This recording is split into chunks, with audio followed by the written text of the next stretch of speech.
Meus queridos e amados irmãos, os tempos são difíceis e com facilidade nós nos distraímos.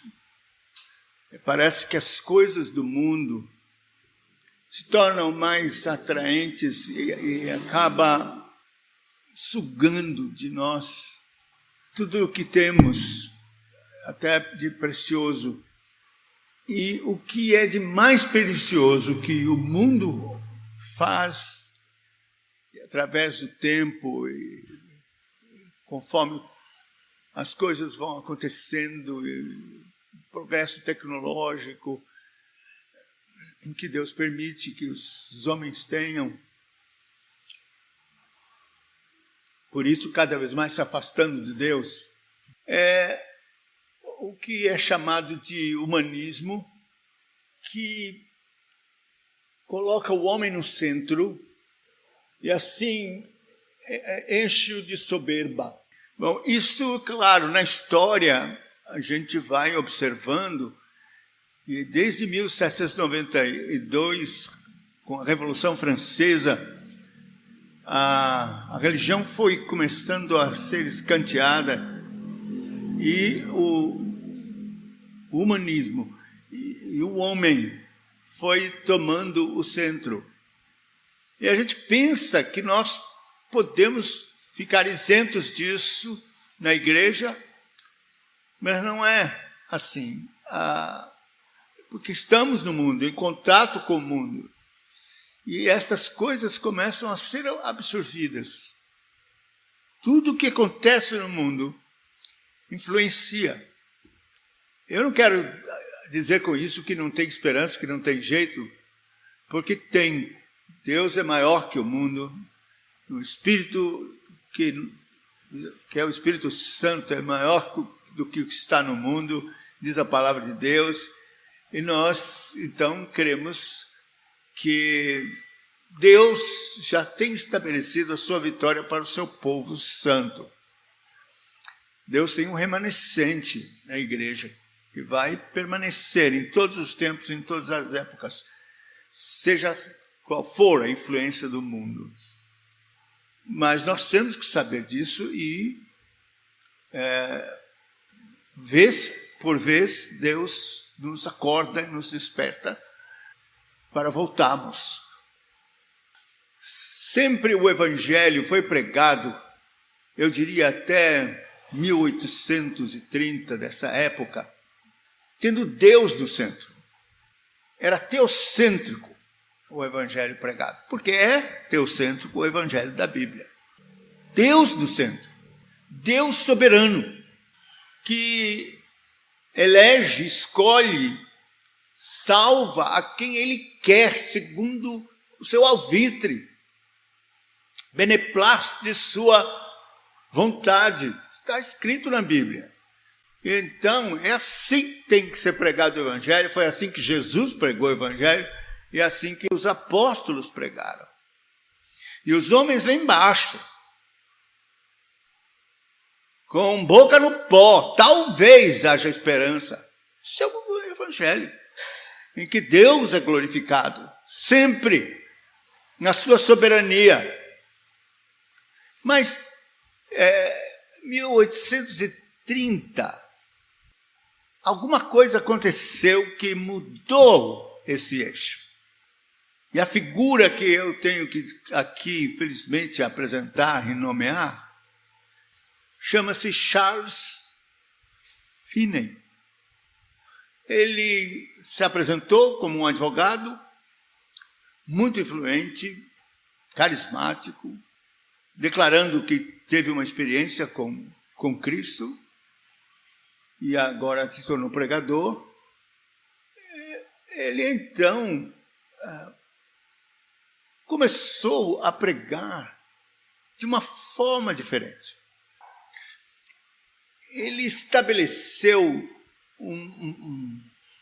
o que é chamado de new measures, ou novas medidas, em que o homem é colocado no centro do Evangelho. Deus fez tudo o que tinha que fazer para a salvação, mas é o homem quem escolhe, quem decide. Se o homem não decidir, Deus não pode fazer nada. E nem a obra de Cristo valeu nada. E ele então começou a pregar assim.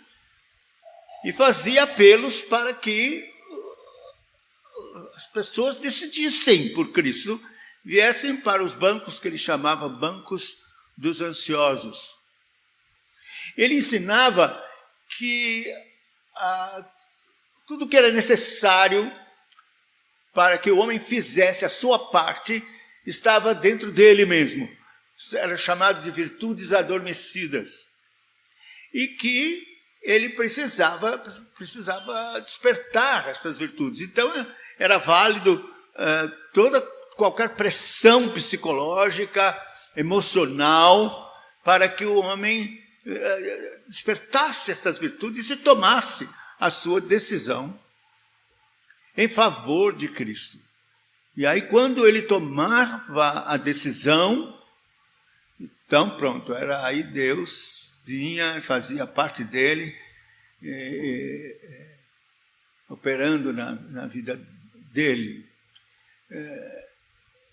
Bom, esse tipo de pensamento já havia sido estabelecido antes, desde o século V, que já existe uma luta entre o evangelho verdadeiro, centrado em Deus, e o evangelho centrado no homem, que era chamado pelo apóstolo Paulo de outro evangelho, por um homem chamado Pelágio, que foi um adversário de Agostinho.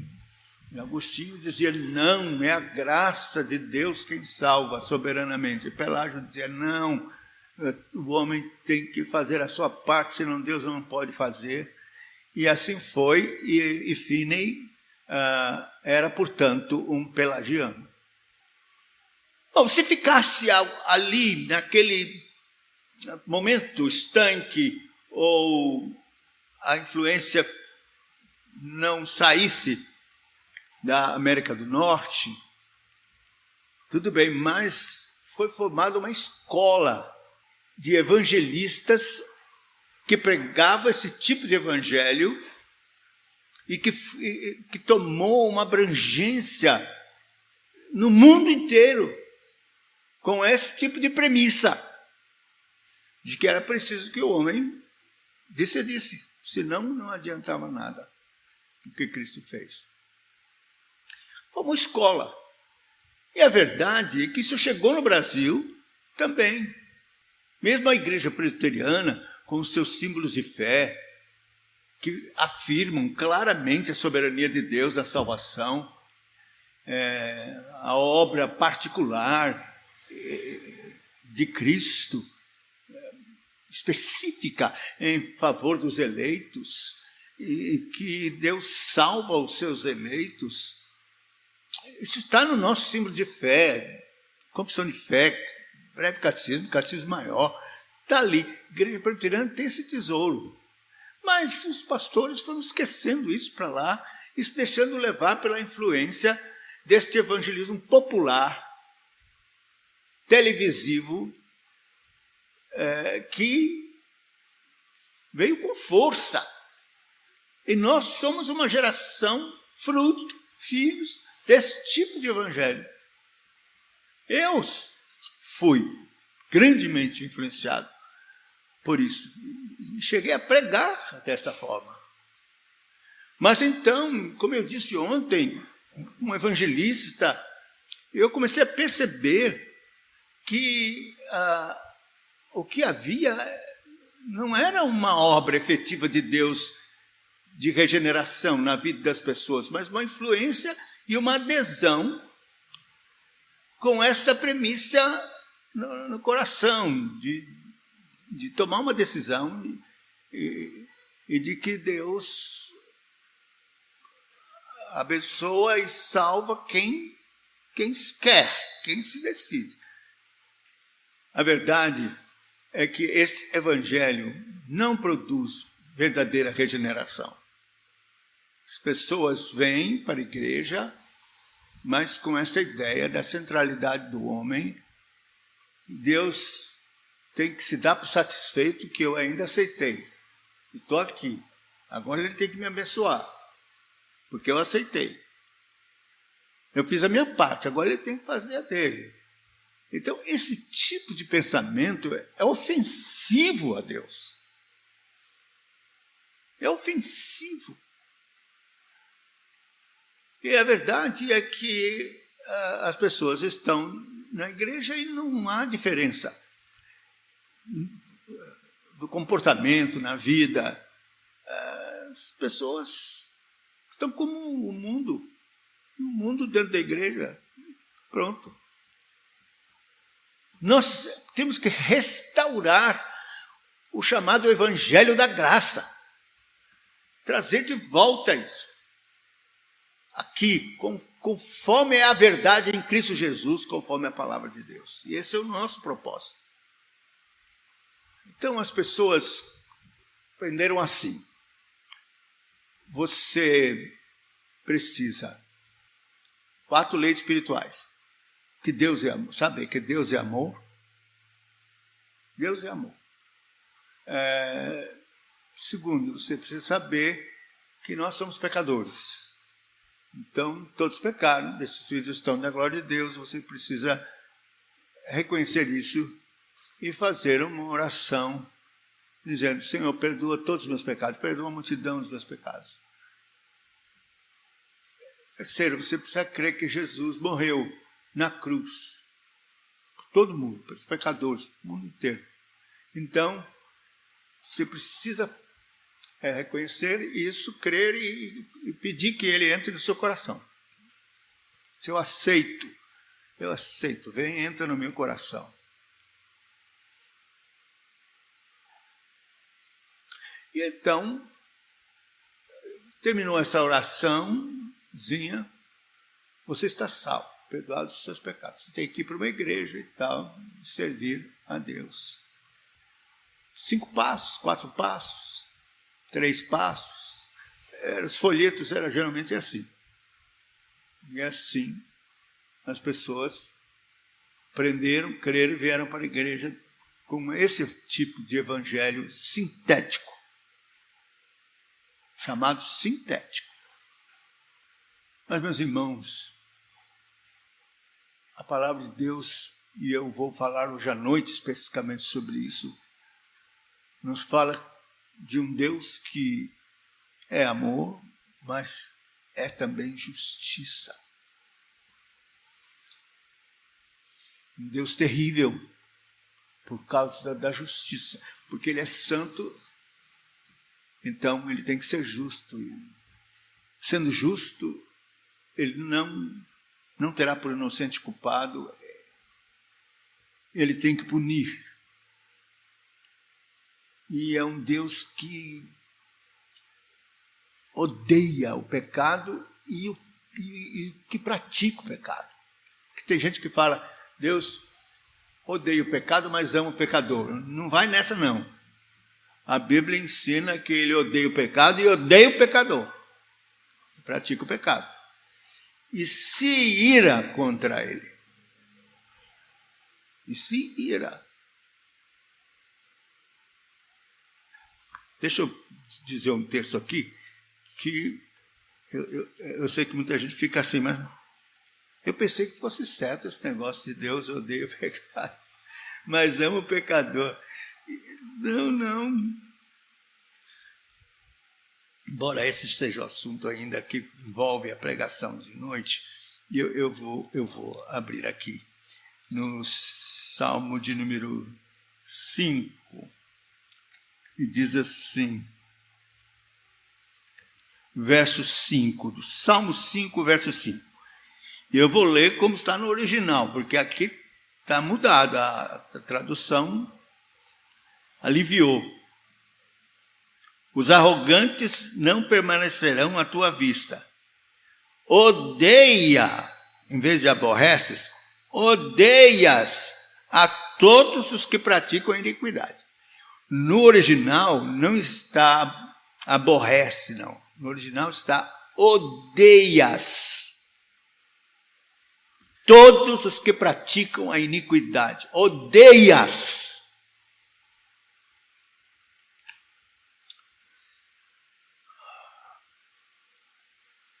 Então, assim, um eufemismo aqui, para melhorar, não ficar tão ofensivo, botar aborreces. Odeias todos que praticam a iniquidade. Então, veja, a Bíblia fala da ira de Deus e ninguém quase prega sobre isso. Os pregadores parece que escondem isso. Deus é amor, só amor. Mas Deus é justo e se ira. É difícil a gente ouvir pregadores que falem sobre isso. Custou muitos anos para eu ouvir que Deus é um Deus irado por causa dos pecados e dos pecadores que estão diante dele. Ah, não, isso é do Velho Testamento, Deus se irou lá, tal. Não, ele se ira todos os dias. Se você, por exemplo, abrir aqui no Salmo de número 7, veja o que ele diz a partir do verso 11.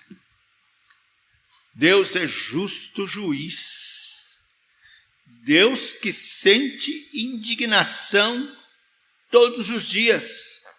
Indignação, que se ira todos os dias. Hoje ele está irado.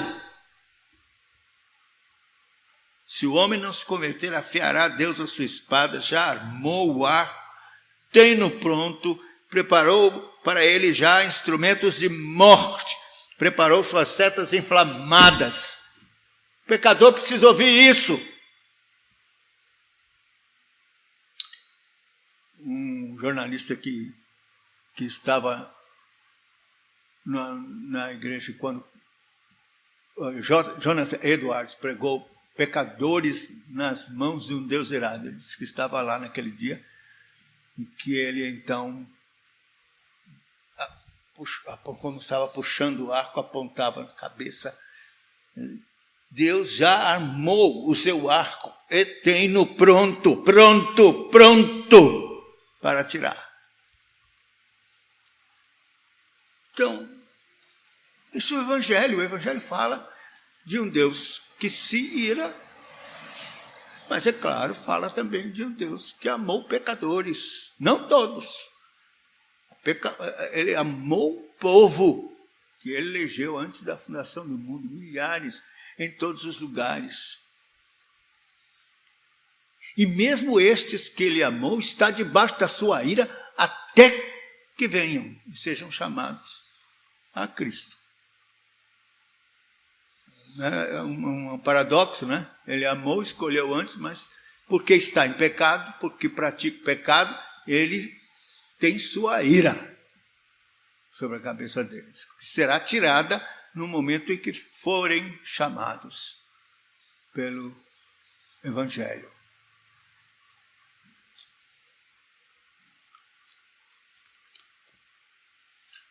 Eu falei ontem de Romanos, no capítulo 1, né? A partir do verso 18, está escrito assim: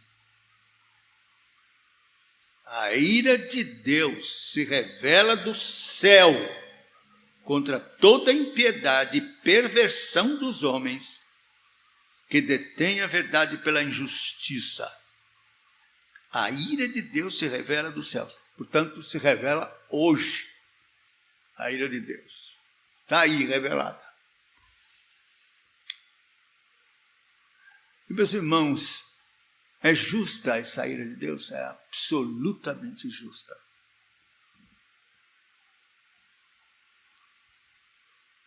Absolutamente justa. Deus criou o homem em inocência, o colocou no jardim ele criou a sua imagem e semelhança. Dele criou a mulher, osso do seu osso, carne da sua carne, portanto, também a imagem e semelhança de Deus. Ambos em absoluta inocência e santidade, pureza, com toda a capacidade de não pecar, mas também com possibilidade de pecar. Por isso Deus fez um acordo, pacto, chamado pacto de obras com o homem. Todas as árvores você pode comer, mas aquela do conhecimento do bem e do mal você não pode comer. O dia que comer, morrerá.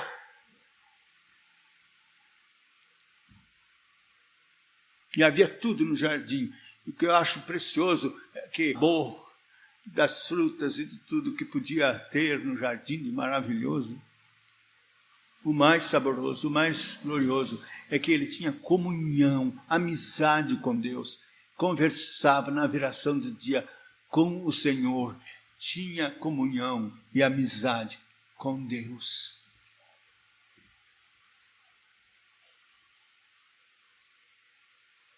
Mas veio a serpente, vocês sabem a história, e enganou a mulher. Ela comeu, deu ao seu marido e ele comeu. Deliberadamente, desobedeceram a Deus. Eles foram enganados de que de fato não morreriam, que Deus estava mentindo e escondendo deles a verdade de que se comesse seriam semelhantes a Deus, iguais a Deus, conhecedores do bem e do mal. Então a desobediência do homem foi a mesma do diabo, querer ser igual a Deus. E assim pecaram, ofenderam a Deus, cuspiram na sua face, chamaram-no de mentiroso, fizeram conluio com o diabo e com o inferno contra Deus. Portanto, era para que Deus acabasse com tudo. Mas não. Deus foi gracioso e quis ainda salvar um povo para si.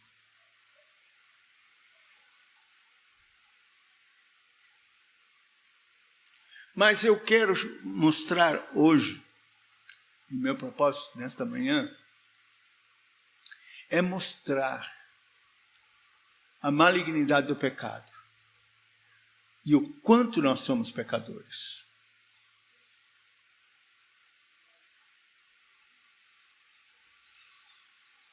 Quanto somos pecadores? Porque se eu perguntar, geralmente, as pessoas, você é pecador? Eu digo, sim, eu sou pecador. Mas aí se eu perguntar, o quanto você é pecador? Sim, eu sou pecador. Mas tem gente pior do que eu. Não é? A pessoa vai dizer isso. Tem gente pior do que eu. Eu nunca matei, nunca estuprei, nunca fiz essas coisas. As moças, as mulheres, nunca me prostituí e tal. Então essa ideia fica na gente. Que há pecadores e pecadores. Mas acontece que a Bíblia destrói isso aí. A Bíblia diz, não. Você é pecador como qualquer outro pecador. É claro que Deus vai no inferno estabelecer pela sua justiça gradação de sofrimento. Isso tem na Bíblia. Mais açoite, menos açoite, lugar mais profundo, menos. Isso tem. Então, evidentemente vai haver essa diferença, mas todos estarão no inferno por causa dos pecados.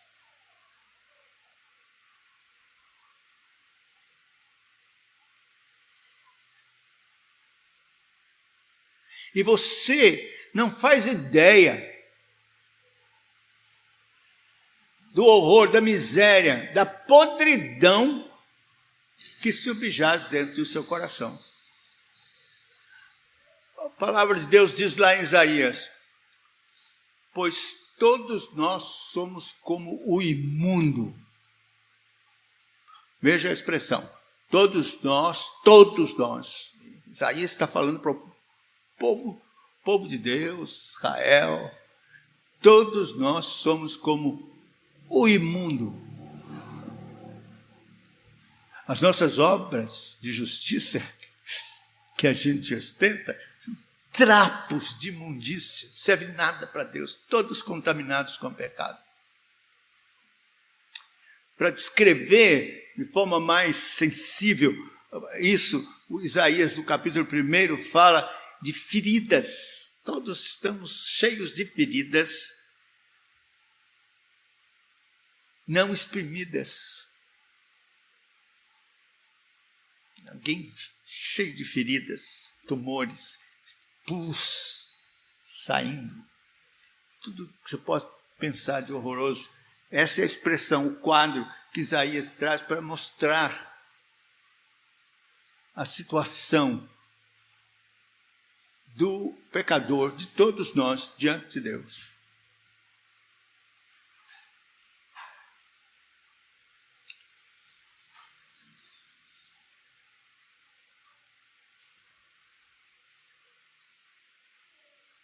No Evangelho de Marcos, se você quiser acompanhar aí,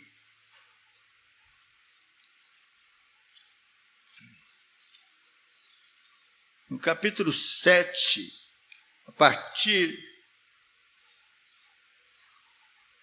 do verso 21, o Senhor Jesus vai falar aqui do pecado chamado original, o pecado que todo homem, desde bebê, desde a sua concepção, contrai, recebe, é imputado a ele na concepção. Essa miséria toda aqui que eu vou ler.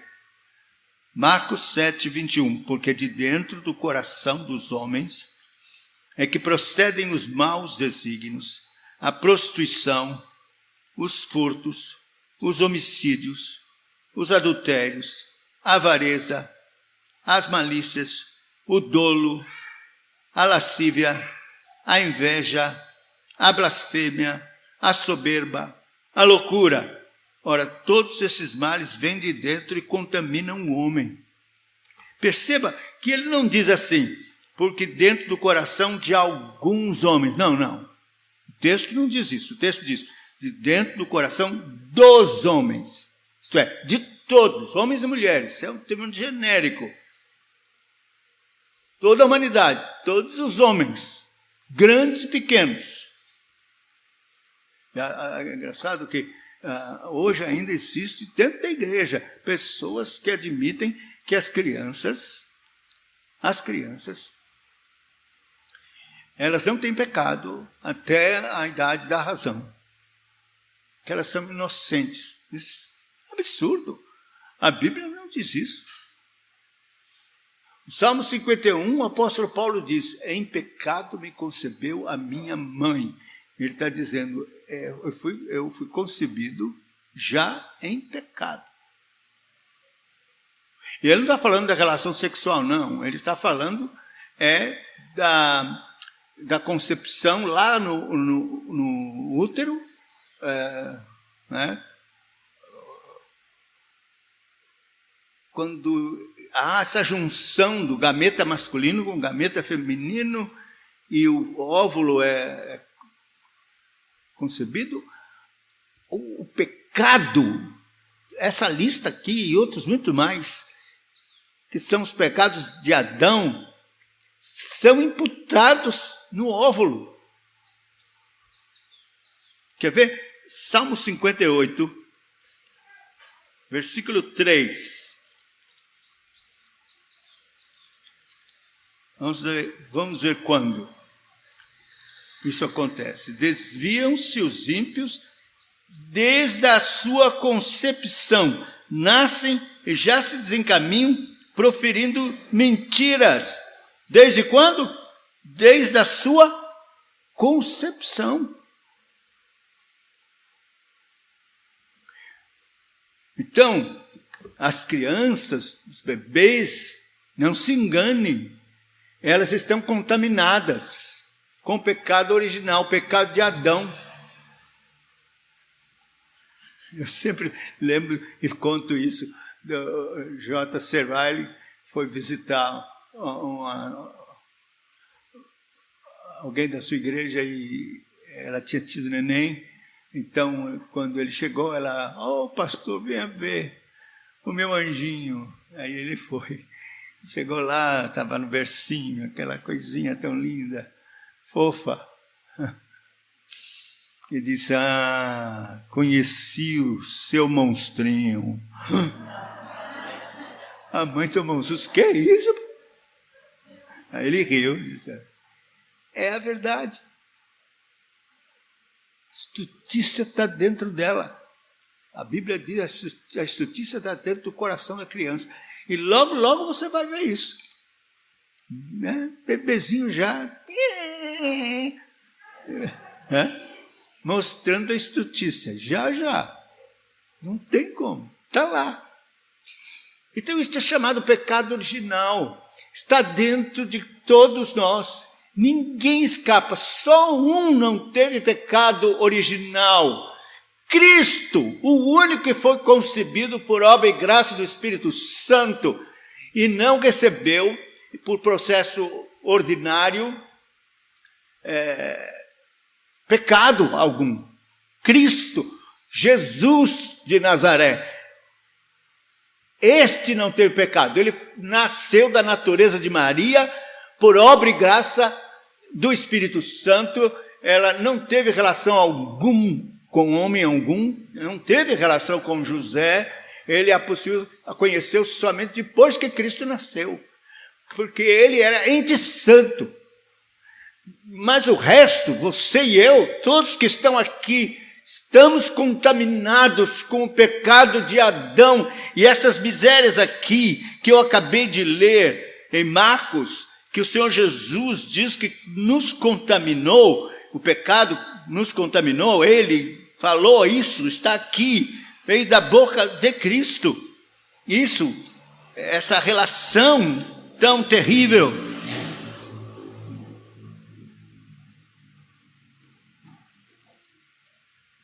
E eu vou ler de novo.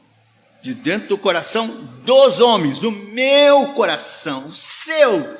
Se você não tem consciência, não tinha, vai ter agora. Essa é a radiografia espiritual. Deus está mostrando, eu vou lhe mostrar o que é que está dentro do seu e do meu coração.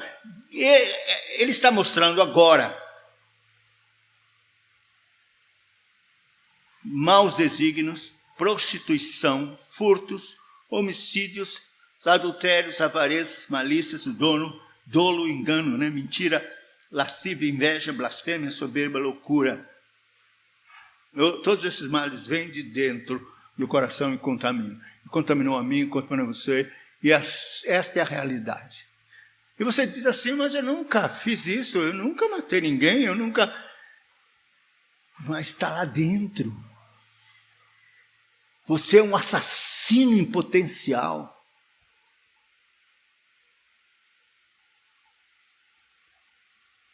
Todos nós. Eu não, pastor, jamais. Nunca passou pela sua cabeça vontade de desganar aquela pessoa. Que às vezes fala até brincando, mas a verdade é que dentro do seu coração existe essa disposição. O furto, o adultério, tudo está aí dentro. E circunstâncias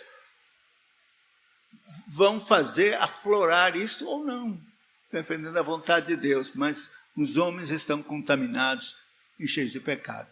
Outro texto que pode nos ajudar mais ainda é o de Romanos. Romanos, no capítulo de número 3. Veja, ele diz assim, a partir do verso 10.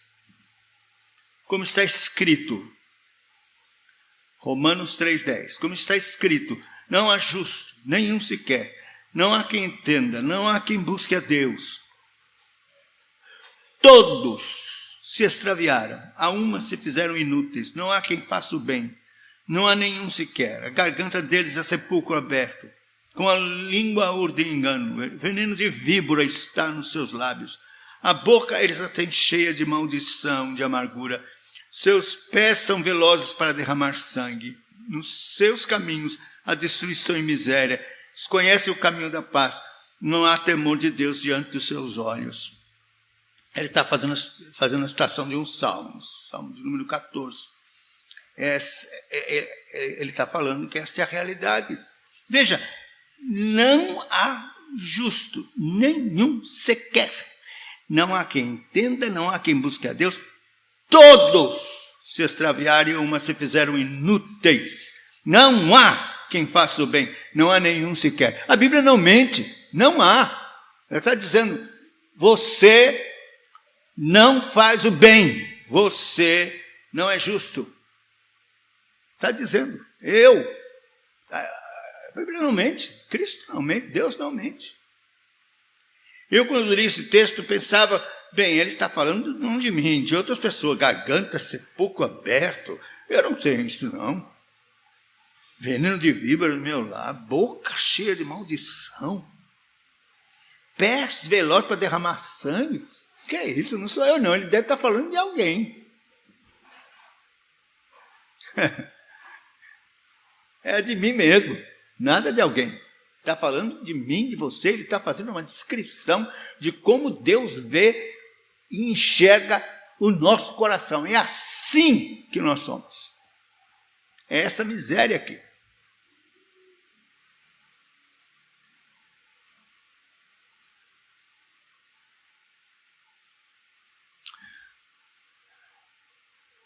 Então, Deus sabe que a nossa tendência é esconder isso, é não pensar nisso, é sermos indulgentes conosco mesmos, olhar, ver pecado nos outros, mas não em nós. Deus sabe disso. Então, o que Deus fez? Ele deu a lei moral, os 10 mandamentos. Os 10 mandamentos é o que Deus é o seu caráter, e é o que Ele requer e exige de nós. É o ideal que Deus requer do que o homem deve a Ele e do que o homem deve aos outros. E diante disso, então, todos são condenados. Todos diante da lei de Deus. Ninguém escapa. Você pode dizer, não, mas eu obedeço. Você pode obedecer 1, 2, 3, 4 mandamentos, talvez mais. Mas Tiago lá diz, se você negligenciar um ou desobedecer um, que seja dos 10 mandamentos, se torna culpado de todos. Então pronto, não adianta. Todos são condenados diante da lei. O apóstolo Paulo era fariseu, vou chamar Saulo fariseu. Era um moço zeloso, cumpridor da lei, e ele achava que, de fato, não tinha pecado, que estava aprovado diante de Deus, e até perseguindo a igreja, ele achava, eu estou fazendo a vontade de Deus. Pertenço ao povo santo de Deus, escolhido, e Sou fariseu, hebreu de hebreu, fariseu.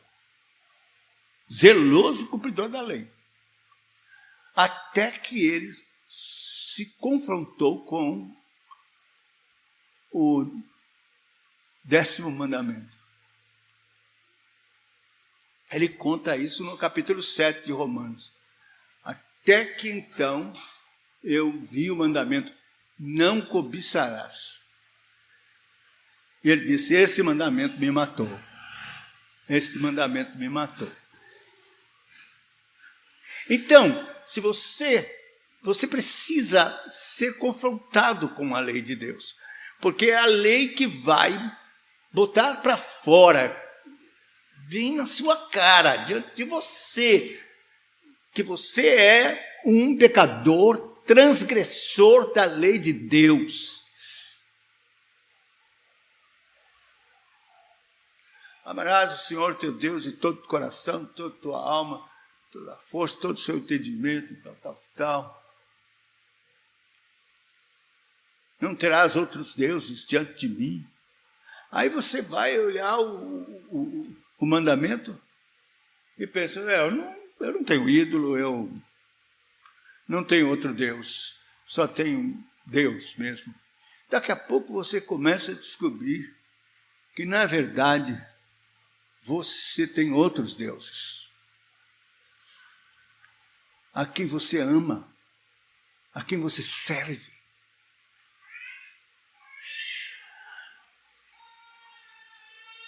Você começa a descobrir que você está dirigindo todo o seu esforço, toda a sua vida, todos os seus dons, todos os seus talentos para esse Deus, que não é o Deus verdadeiro da Bíblia. Por exemplo, o dinheiro, o trabalho,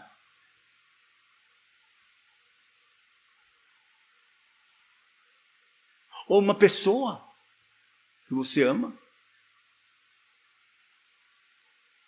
Será que ela não está sendo um outro Deus? Sem falar de você mesmo, do seu eu.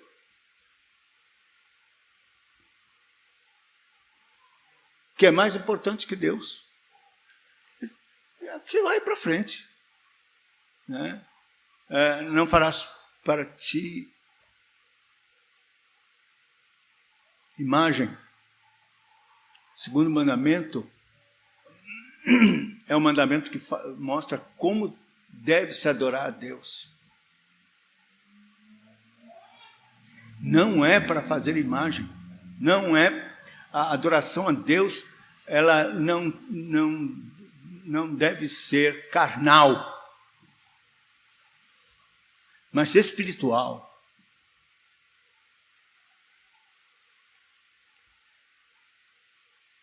No fundo é isso. Não é só ídolo, fazer ídolo de Deus ou de qualquer pessoa ou de qualquer animal, aves, voláteis. A Bíblia diz para não fazer. Mas não é só isso. É adorar a Deus conforme Ele requer. Conforme Ele tem prescrito na sua palavra. E todos nós falhamos na forma como adoramos a Deus. Terceiro, não tomarás o nome do Senhor teu Deus em vão. Esse é o pecado da nossa geração, por causa da televisão. Tudo, piadas com o nome de Deus, coisas da Bíblia. E se tomar o nome de Deus em vão? Tomar o nome de Deus em vão é a pessoa fazer votos, por exemplo, no casamento, e descumpri-los. Deus ali como testemunha, como diz Malaquias, nessa aliança que você faz um com o outro diante de Deus, e faz votos, tomando o nome de Deus, um para o outro, depois vai para lá.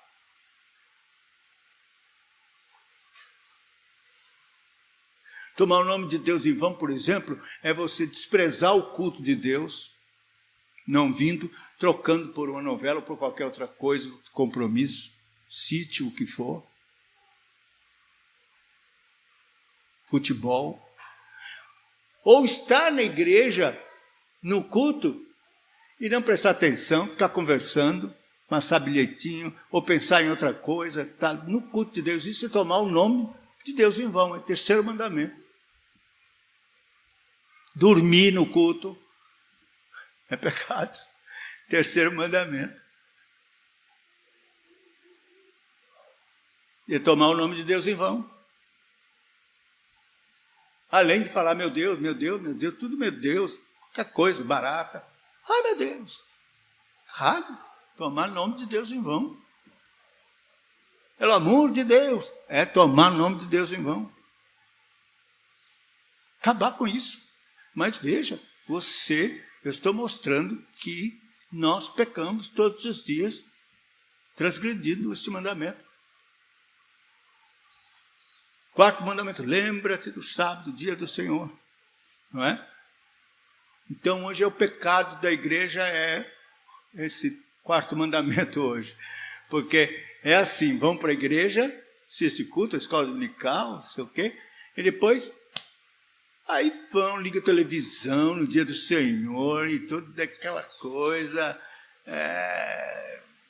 assistindo futebol, importa, como qualquer outro dia, o seu entretenimento, vai para aqui, ali, sei lá qual é o seu divertimento, mas você aproveita o entretenimento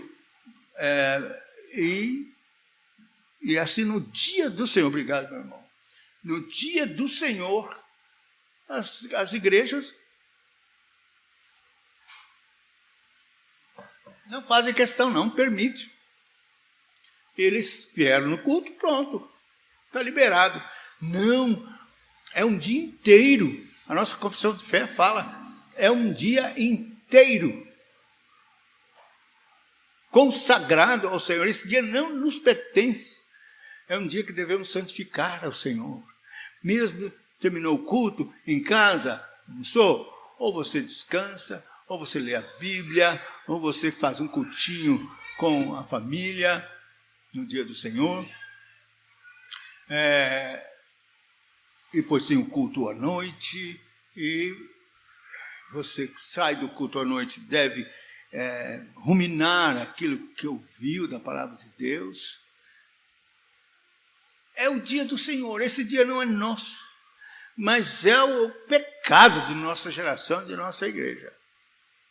Veja, a Bíblia é tão séria com relação ao consagrarmos esse dia, que diz que a nossa conversação, por exemplo, lá diz vã conversação, em Isaías, no capítulo 56, que fala do dia do Senhor. Vã conversação. Conversas a respeito de negócios e de coisas no dia do Senhor. Não deve, esse dia não devemos conversar sobre isso. Conversar sobre as coisas de Deus. Eu sei que é difícil. Até eu resvalo. Também esqueço, está conversando. Acontece. Pecamos. Nós infringimos o quarto mandamento. E todo domingo. É isso, essa que é a verdade. Não consagramos esse dia perfeitamente ao Senhor com zelo. Pecamos. Quinto mandamento, pai, mãe, honrar. Né? Então, gostamos dos nossos pais, amamos, mas nós pecamos muitas vezes contra eles, quanto ao que é devido, quanto à gratidão, depois que ficam velhos. Alguns se cansam, porque é difícil mesmo cuidar de um velho. Minha mãe tem 97 anos, e é um problema na família, porque todo mundo tem suas atividades, mas ela tem que ter cuidado, ela tem que ter alguém ocupado com ela. Não é 24 horas porque ela dorme, né? Mas enquanto não dorme, está ali, tá no banho, ela não toma banho sozinha, tem que dar banho. Então, aí os irmãos ajudam, reversam, reclamam, não sei o quê, que eu estou cansado. É isso. Aí essa Bíblia manda honrar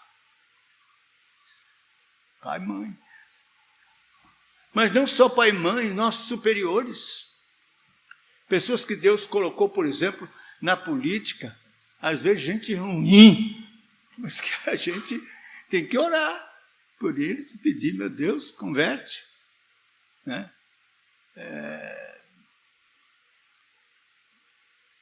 Tem jeito. E se submeter. É claro que não vamos nos submeter naquilo que é contrário à palavra de Deus.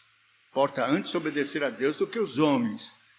Mas nós temos que nos sujeitar às autoridades constituídas. E honrá-las. Honrai ao rei, diz a palavra de Deus. E era Nero, na época que foi escrito. Mas está lá. Então, nós falhamos, nós erramos, pecamos, não honramos.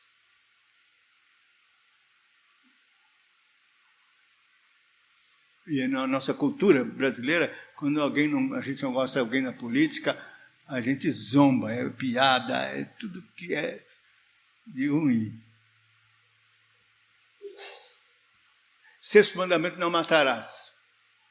Eu nunca matei ninguém, nunca tirei, nunca dei, enfiei a faca, tal. Mas você é um assassino.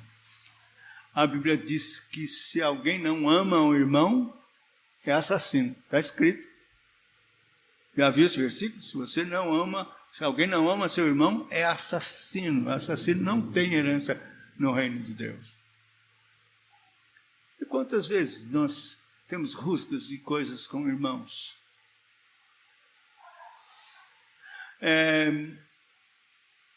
Por exemplo, você dirige com o carro, os jovens gostam disso, não se importam com placa nem nada, e gosta da velocidade. Você está infringindo o sexto mandamento, está colocando em risco sua vida e a vida de outras pessoas.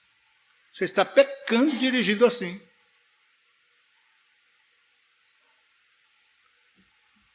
Agora eu vou dizer de mim, que eu tenho diabetes e não posso comer qualquer coisa, mas é interessante. Eu nunca gostei de bolo, de doce, nada. Mas quando fiquei diabético, passei a gostar de bolo. Droga, mas é assim. Aí minha esposa fez um bolo lá, e o que eu mais... na verdade, tinha mais interesse em bolo, era lá em São Paulo, a gente chama glacê. Eu não sei aqui como chama. Mas aquela coisa, e essa molinha gostosa, tem limão, tem ovo, né? Como chama aqui, hein? Hã? É glacê mesmo? Glacê. Aí, então, eu sempre nos aniversários, não comia o bolo, mas estavam lá. E pegava. Aí minha esposa, com raiva de mim, você está errado. Você prega lá, ensina e está fazendo errado. Eu vou fazer o bolo, que eu tenho que fazer, tenho que continuar, tem aniversário dos meninos, tenho que fazer, mas eu vou abrir a Bíblia no sexto mandamento, vou deixar perto do bolo. Porque você está infringindo o sexto mandamento, não cuidando da sua saúde e comendo o que você não pode comer. Você está pecando contra o sexto mandamento. É não matarás comer o bolo que você não pode comer. O doce, que você gosta muito, mas não pode. Deus tirou de você. Acabou. E quando você faz, você está desobedecendo a Deus. É o sexto mandamento. E as pessoas que não cuidam, Daqui a pouco estão cegas, problema tem que cortar a perna. Meu pai foi um desses. Meu pai morreu sem as 2 pernas, por causa do diabetes. 2 pernas ele teve que cortar. Tadinho. Já está com o Senhor. Mas, ele não tinha este cuidado e foi vítima. E outros morrem mesmo por causa disso. Então, remédios, ir ao médico, cuidar de sua saúde, tem gente que não vai de jeito nenhum. Você está pecando contra o 6º mandamento. Eu confesso, às vezes eu digo também, minha esposa insiste, eu disse, não quero não, eu quero morrer. Eu já estou pronto. O céu vai ser melhor. Estou errado, porque enquanto Deus está dando vida, é porque Ele quis e Ele quer que eu glorifique, que eu faça a sua vontade e obedeça os seus mandamentos. Então eu tenho que ir ao médico, eu tenho que cuidar, tenho que tomar os remédios com zelo, tenho que fazer isso, cuidar da minha saúde, exercício. Eu não consigo fazer exercício, andar, e eu tenho que andar, fazer exercícios. Aí não foi, eu digo, eu fico lendo a Bíblia a manhã toda, lendo a Bíblia, livros teológicos, eu gosto, eu amo isso. Não troco isso para andar de jeito nenhum. Mas eu tenho que andar. Eu tenho que ler a Bíblia, eu tenho que orar, eu tenho que ler os livros teológicos, mas eu tenho que andar. E eu estou pecando contra o 6º mandamento.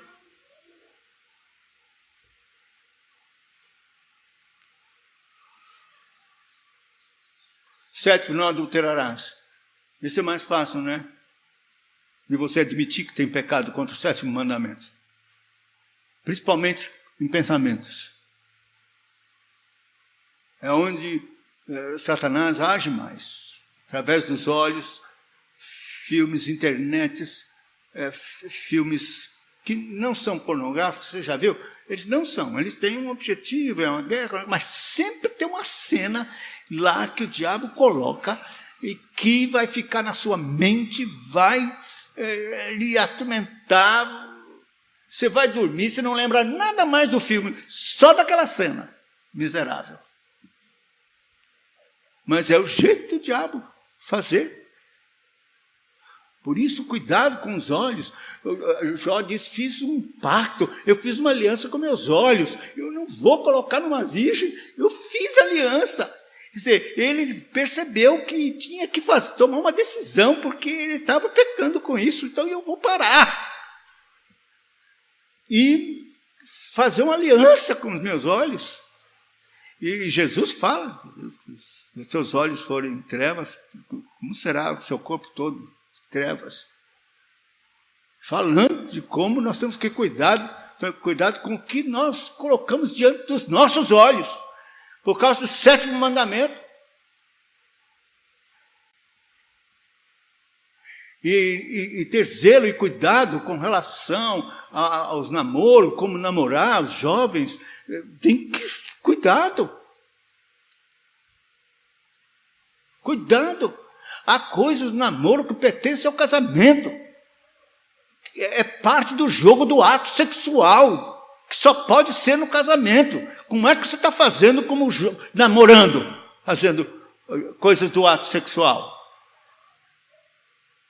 E pensa que não pecou, porque não foi até o fim, só por aí. Que conversa! Isso é fornicação. Isso é 7º mandamento, está pecando.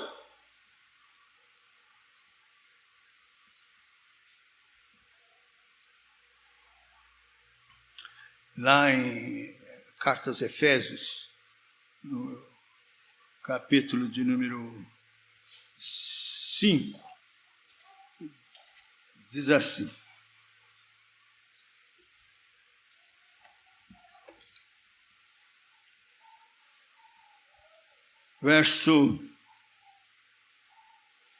Eu vou ler um pouco mais. Desde o verso 3, veja. Mas a impudicícia, toda sorte de impureza, cobiça, nem sequer se nomeia entre vós como convém a santos, nem conversação torpe, nem palavras vãs, chocarrices, brincadeiras inconvenientes, coisas essas inconvenientes. Antes, pelo contrário, ações de graça. Sabei, pois, isto, nenhum incontinente, impuro ou avarento, que é idólatra, tem herança no reino de Deus em Cristo. Ninguém vos engane com palavras vãs, porque por estas coisas vem a ira de Deus sobre os filhos da desobediência. Portanto, não sejais participantes com eles, pois outrora erais trevas, porém agora sois luz no Senhor, andai como filhos da luz, porque o fruto da luz consiste em toda bondade, justiça e verdade, provando sempre o que é agradável ao Senhor. E não sejais cúmplices nas obras infrutíferas das trevas, antes, porém, reprovai-as, porque o que eles fazem em oculto, o só referir é vergonha. Você sabe o que eu lembro desse verso 11? Eu lembro de um aparelhinho importante que foi descoberto. A televisão, estava aí, lembra daquela tim, que você tinha que mudar o canal lá? Então, estava lá, aí aparecia a miséria lá, o cara, família toda ali, o que vai fazer? Beijo lascado, aquela coisa, as crianças, as meninas, tudo ali na sala. Aí Deus, graciosamente, eu creio que é uma graça de Deus, botou alguém para inventar um aparelhinho chamado controle remoto. Isso é uma bênção. É uma bênção o controle remoto. Tem que ficar na mão aí da mãe, do pai, ali. Está assistindo uma coisa, tá tudo bem inocente ali. Daqui a pouco apareceu, ali logo. Que é isso, pai? Não, aqui não. Então, você não tem a televisão, porque tem igreja que começa a colocar essas normas que eu acho que não adianta nada. Mas olha, cuidado, assista com cuidado, diligência e controle remoto na mão. Se você vai comprar uma televisão que não tem controle remoto, não compre. Você precisa ter o controle remoto para assistir com cuidado, porque não sejais cúmplices nas obras infrutíferas. A gente assiste aquele programa humorístico, nome de Deus em vão, miséria, fala agora, porque antigamente era mais puro, agora tudo de sexo, tudo o que é cômico, as piadas, tudo são assim. Então, você assiste, dá risadinha, acha o nome de Deus lá sendo escrachado toda hora ali, né? E a piada foi mesmo picante, e você ri, compartilhando, sendo cúmplice nas obras infrutíferas das trevas. Não, condenai-as. Tcham! Não seja cúmplice. Então, isso é sétimo mandamento. Você pecando, assistindo televisão, sétimo mandamento, todos os dias. Há muitas coisas que a gente não pode deixar de ver. É como a gente não pode impedir que um passarinho pouse em nossa cabeça. Oh, que é isso? Mas daqui a pouco deixar que ele faça ninho, fique lá. Né? Tem esse ditado. É certo. Você está andando na rua, tem coisas que você tem que ver. Em São Paulo, é a coisa mais difícil andar numa rua, porque as bancas de revista, eles abrem as revistas e fixam lá. Não sei se você já viu isso. Aí você está andando, aí você está vendo lá, mulher nua na revista. Até você sair da mulher nua diante de você. É assim na rua, São Paulo. Aí você tem que já saber. É hora de você pedir, Senhor, guarda meu coração, meus olhos, tenha misericórdia. O Senhor repreenda essa obra maligna. E vá orando e andando. E a mesma coisa que você vê, as mulheres estão aí andando quase desnudas. E você não pode deixar de ver, você está andando, passou diante dos seus olhos. Mas ore.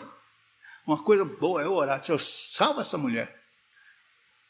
Tem misericórdia da sua alma. O diabo está usando essa mulher. Ela está a serviço de Satanás e não sabe. Então, 7 mandamentos.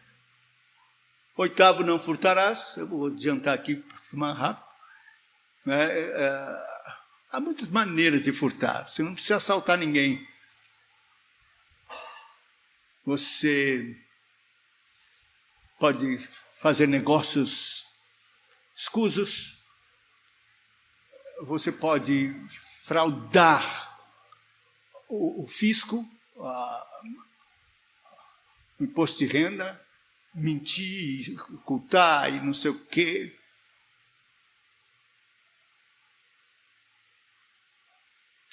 E você pode roubar a Deus nos dízimos e nas ofertas. 8º mandamento. Ladrão. Ladra. Roubará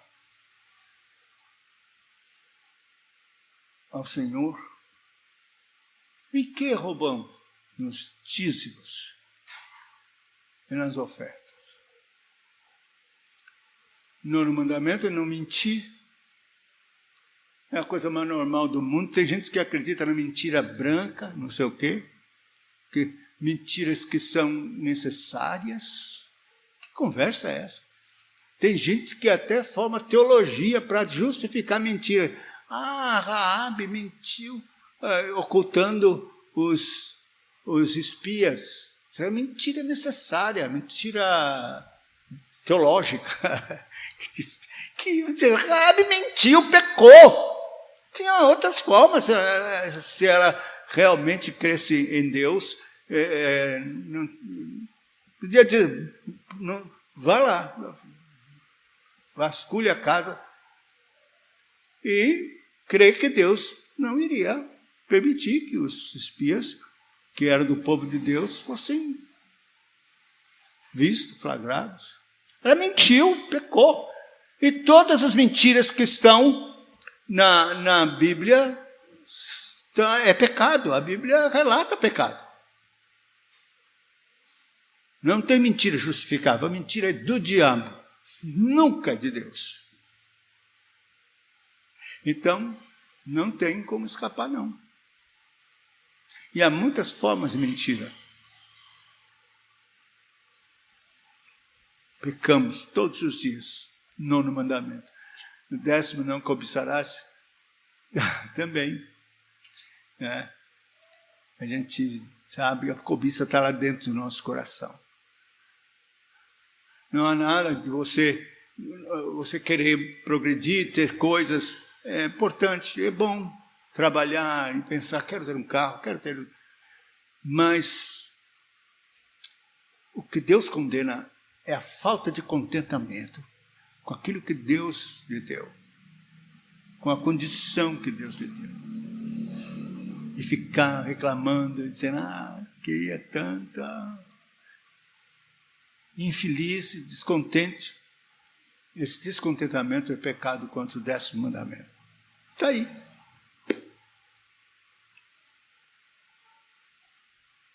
Essa é a triste realidade. Esse é o retrato de quem você é, de quem eu sou. Miserável homem que sou, quem me livrará do corpo desta morte? Foi a conclusão do apóstolo Paulo. E sobre essa questão de eu sou pecador, mas tem gente que é pior do que eu, diante disso você já viu que não tem. Você é tão miserável quanto qualquer pecador onde estiver. atrás das grades, você como ele vai ser seu companheiro no inferno, talvez um pouco mais embaixo, mas vai ser por causa dos seus pecados, a ira de Deus está sobre você. Ele não terá por inocente culpado, você é um transgressor da lei.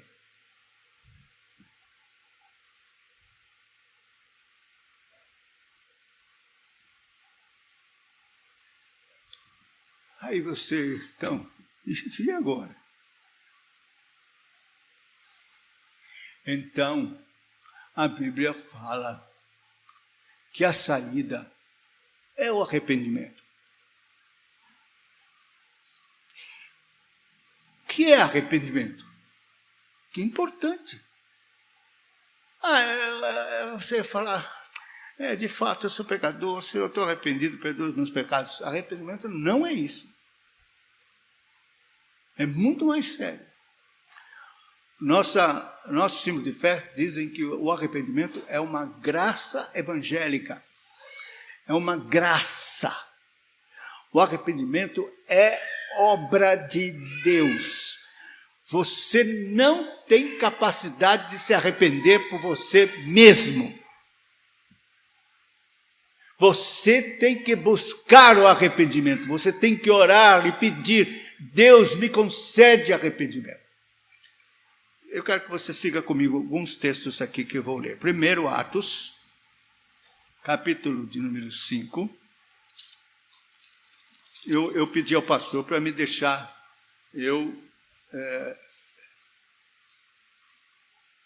já são 11h15. Eu posso ir até 11h30? Pelo menos, vou tentar. Aqui. 5, 31, diz assim, tendo eles, espera um pouquinho, 5:31, está aqui. Deus, porém, com sua destra, o exaltou a príncipe salvador, a fim de conceder a Israel o arrependimento e a remissão de pecados. A fim de conceder. Então, veja, é Deus quem concede. A Israel, quer dizer, o seu povo, e aqui não pense você que é o Israel étnico, é o Israel de Deus, é o Israel espiritual, são os eleitos, é a igreja, de conceder aos eleitos o arrependimento e a remissão de pecados.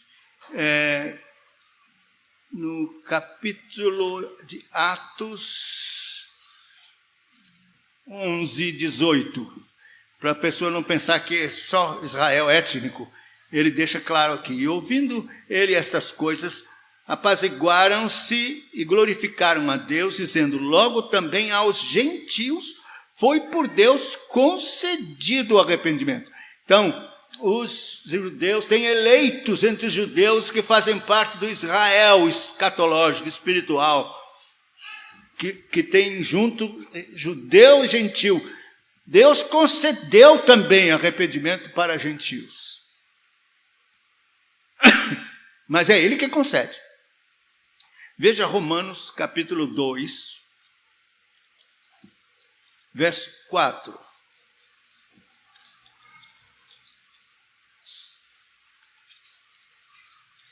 Romanos 2:4. Ou desprezas a riqueza da sua bondade e tolerância e longanimidade, ignorando que a bondade de Deus é que te conduz ao arrependimento? Veja, é a bondade de Deus. Você tem que buscar, porque é Deus, pela sua bondade, que concede arrependimento. É graça. Mais um, em 2 Timóteo, capítulo 2. Vou ler os versos, capítulo 2 de Timóteo, os versos 25 e 26.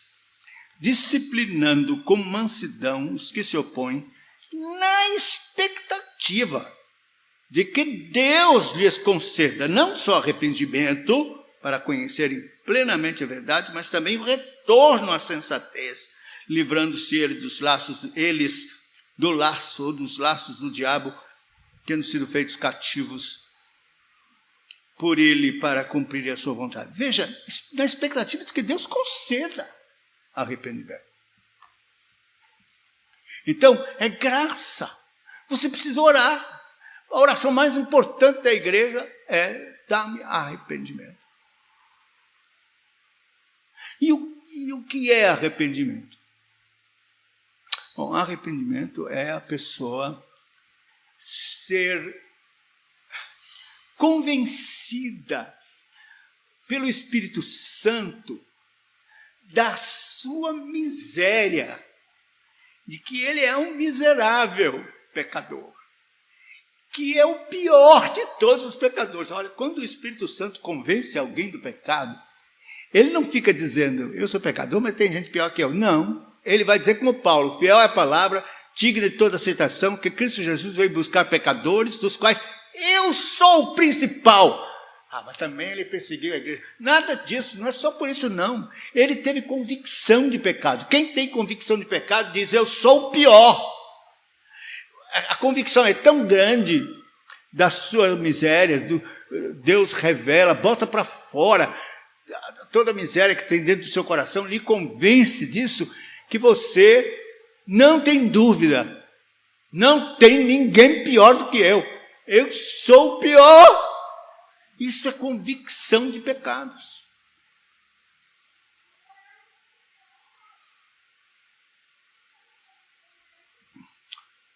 E então, você é tomado por uma tristeza profunda, que os puritanos chamavam de agonizar em arrependimento, mas que a Bíblia chama de tristeza segundo Deus. Veja 2 Coríntios, capítulo de número 7, versículo 9. 2 Coríntios 7, 9. Agora me alegro, não porque fostes contristados, mas porque fostes contristados para arrependimento, pois fostes contristados segundo Deus, para que de nossa parte nenhum dano sofresses, porque a tristeza, segundo Deus, produz arrependimento, mas a salvação, que a ninguém traz pesar. Porque a tristeza, segundo Deus, produz arrependimento para a salvação, que a ninguém traz pesar, mas a tristeza do mundo produz morte. Então, existe uma tristeza, segundo Deus, no arrependimento, que a nossa geração não conhece. Agonizar em arrependimento, o que é isso? John Bunyan, na sua biografia, diz que agonizou 18 meses. Nossa, assim, uma coisa absurda. Quer dizer, ele todo dia vinha pecados, aflorava, que ele tinha que chorar, confessar, odiar, desprezar, detestar.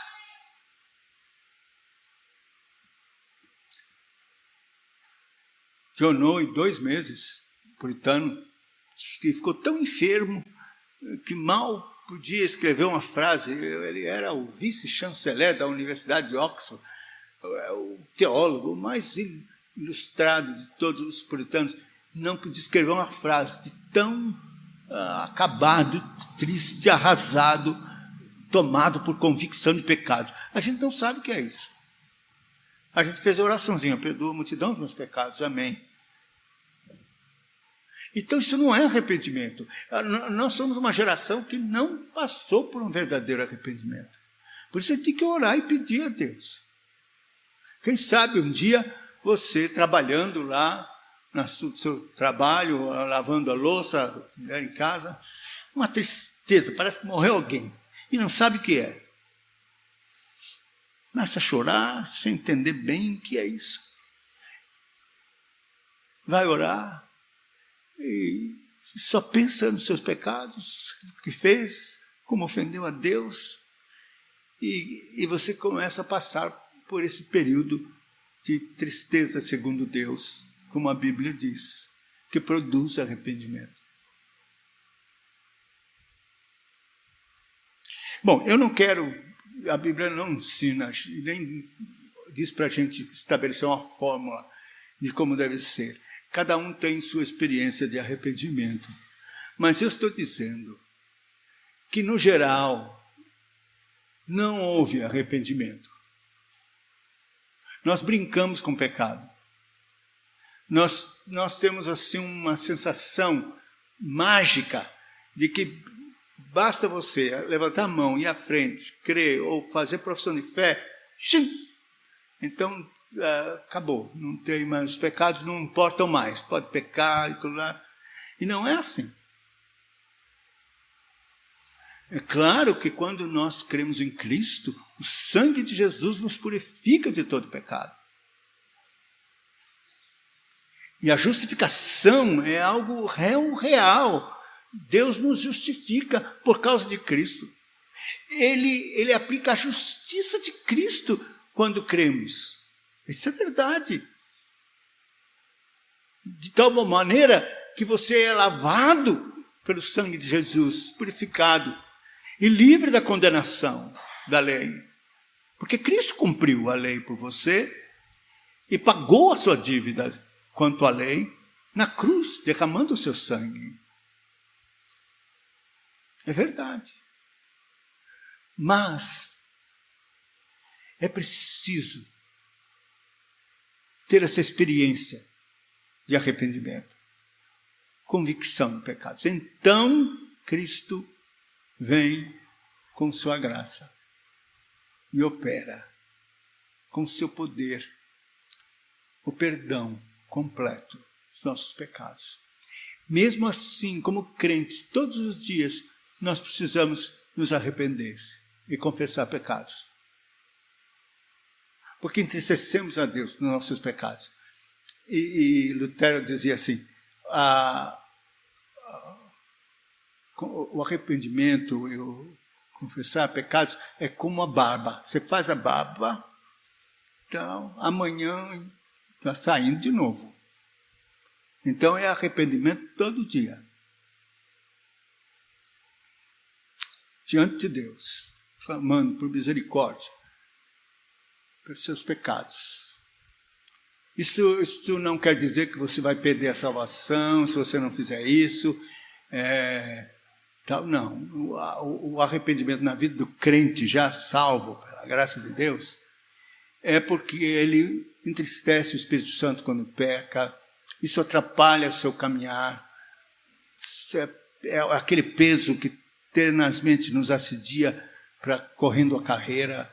Você tem que confessar, tirar esse peso para continuar, mas não perde. Ninguém perde a salvação quando você realmente crê de todo o seu coração. Mas arrependimento é detestar o mal, ter horror ao pecado, é chorar por causa dele e fugir dele. Fugir do pecado.